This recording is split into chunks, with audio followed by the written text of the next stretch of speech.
Republican Senator James Lankford of Oklahoma is with me now, member of the Homeland Security, Finance, and Intelligence Committees. And Senator, I'm going to start with what may be obvious to some of our viewers when they think of you synonymously with bipartisan legislation that failed in the Senate. You helped write that legislation, and now I'm reading that you're against the very legislation you helped write. Why is that? No, I'm not against the legislation outright. I'm against the politicizing of it. What Schumer is doing is he's pulling the bill out and trying to be able to run it up to be able to attack Republicans with it. It was never intended to be a political weapon. It was intended to stop the next 2 million people coming across the border under President Biden. We have about 2.5 million people a year crossing the border.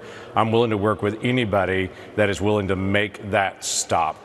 The criminal alien that you just identified, that's part of the million-plus people that are in the country right now with a final order of removal that the administration's not removing. They're paroling people in. That bipartisan bill would have ended the paroling in, would have ended the free giveaways of all the work permits that were coming in, would have doubled the number of deportation flights, would have increased ICE agents, Border Patrol agents, would have given new wall fencing. So it didn't get everything that we wanted, but it got something going. And my frustration is we talk about cases like this, and we know Biden's not going to do anything about it. We can't just sit by and say Biden's going to do nothing and let another 2 million people in before the next election.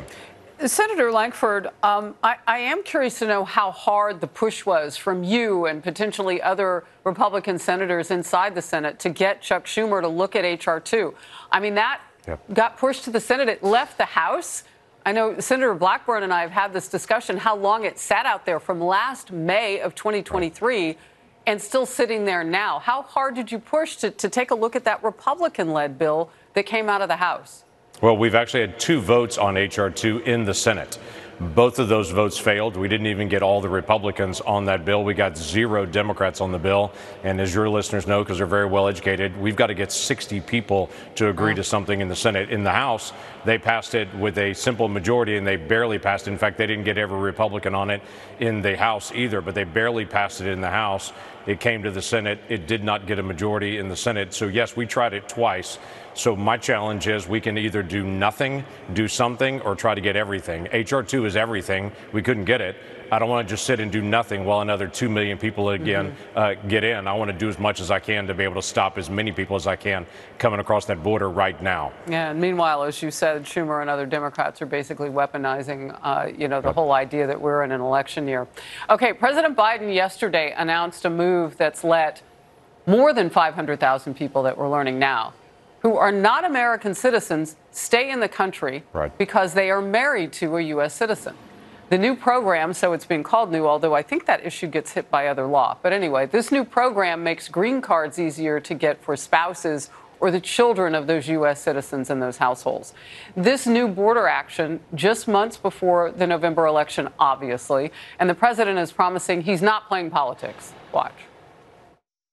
It's obviously a political move, and he's been there 3.5 years. He could have done this from the beginning. He has allowed in 9 or 10 million illegals across the border in 3 years, and now he's granting illegal amnesty? I mean, this guy is totally out of control. It's completely lawless. And a few headlines after his announcement. One, the amnesties will continue until Biden's poll numbers improve.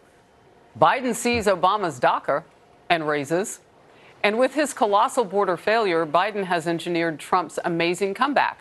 The president's new immigration orders are also facing some legal challenges, Senator, which I know you know from both sides of the political aisle at this point. I want to get just your top line thoughts on all of it.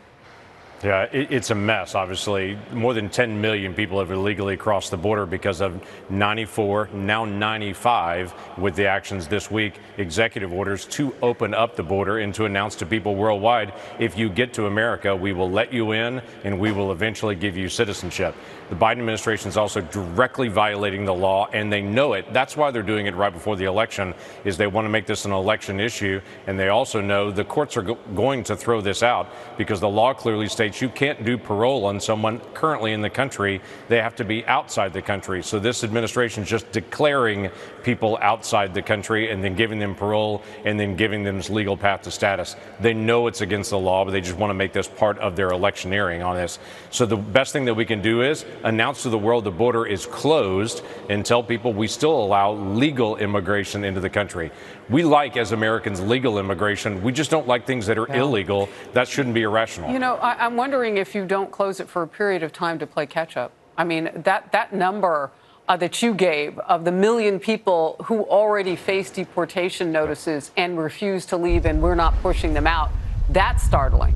I mean, you look at the amount of gotaways, which we know is north of 2 million, which mean those people just got into our country. We don't know who they are. We don't know where they are.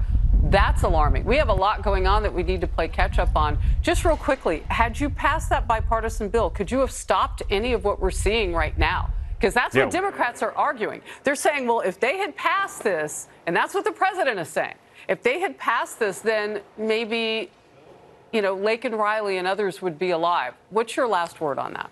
So I would say we would stop future criminals coming in, but the criminals that President Biden has already allowed in, that wouldn't have stopped them, obviously. And so that it wouldn't have stopped the crimes that are happening. We're still suffering the consequences and will for decades as a nation suffer the consequences of this administration's illegal actions. I would say the biggest issue, though, is as we deal with 8 terrorists that were kicked out last week, we have more people coming all of the time. We should do whatever we can right now to be able to stop what's coming across the border, because we don't know the next terrorist coming in. As we live on borrowed time, let's do as much as we can right now under a lawless president. And then when we've got someone who will actually enforce the law, we can get this back under control.